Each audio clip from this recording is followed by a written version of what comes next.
గుంటూరు నగరంలోని పశ్చిమ నియోజకవర్గంలో Gujjanagundla centre women's polytechnical college booth number 225లో తన ఓటు హక్కు వినియోగించుకున్న కెఎస్ లక్ష్మణరావు అనంతరం ఆయన మీడియాతో మాట్లాడుతూ వివిధ ప్రజా సంఘాలు బలపరిచిన పీడీఎఫ్ అభ్యర్థి పోటీ చేస్తున్నానని పట్టభద్రుల ప్రథమ ప్రాధాన్యత ఓటు వేసి గెలిపించాలని కోరారు. పోలింగ్ కేంద్రంలో తన ఏజెంట్లను ఉండనివ్వకుండా చేస్తున్నారని ఆరోపించారు. 14 సంవత్సరాలుగా ఎమ్మెల్సీగా పనిచేశానని ఇలాంటి సంస్కృతి ఎన్నడూ చూడలేదని అన్నారు.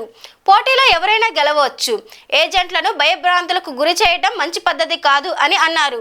ఇప్పటికే ఎస్పీకి మరియు ఎన్నికల రిటర్నింగ్ అధికారికి ఫిర్యాదు చేశామని దీనిపై సమగ్రమైన విచారణ జరిపించి చర్యలు తీసుకోవాలని ఆయన కోరారు. కృష్ణా గుంటూరు గ్రాడ్యుయేట్ ఎమ్మెల్సీ ఎన్నికల్లో పీడీఎఫ్ ప్రోగ్రెసివ్ డెమోక్రటిక్ ఫ్రంట్ అభ్యర్థిగా అనేక సంఘాలు బలపరిచిన అభ్యర్థిగా నేను పోటీ చేస్తున్నాను. ప్రజాస్వామ్యంలో ఎన్నికలు సహజమైనవి, ఒకరు వాడతారు, ఒకరు గెలుస్తారు. కానీ ఈరోజు గుంటూరు జిల్లాలో అనేక చోట్ల, ముఖ్యంగా అమరావతి, పెదకూరపాడు, అట్లాగే చుండూరు మొదలైన చోట్ల మా ఏజెంట్లని ఉండనేమని చెప్పడం అనేది దుర్మార్గమైన విషయం. ఇప్పటికే మేము రిటర్నింగ్ ఆఫీసర్కి, ఎస్పీకి ఫిర్యాదు చేసాం. ఎవరు గెలుస్తారనేది వేరే విషయం, కానీ ఏజెంట్లు కూర్చొని ఇవ్వటం అనేది కరెక్ట్ విషయం కాదు. ఖచ్చితంగా దీని మీద వెంటనే చర్యలు తీసుకోవాలని ఎన్నికల సంఘాన్ని నేను కోరుతా ఉన్నాను. అదే సమయం 14 సంవత్సరాలు ఎమ్మెల్సీగా ఉన్నారు.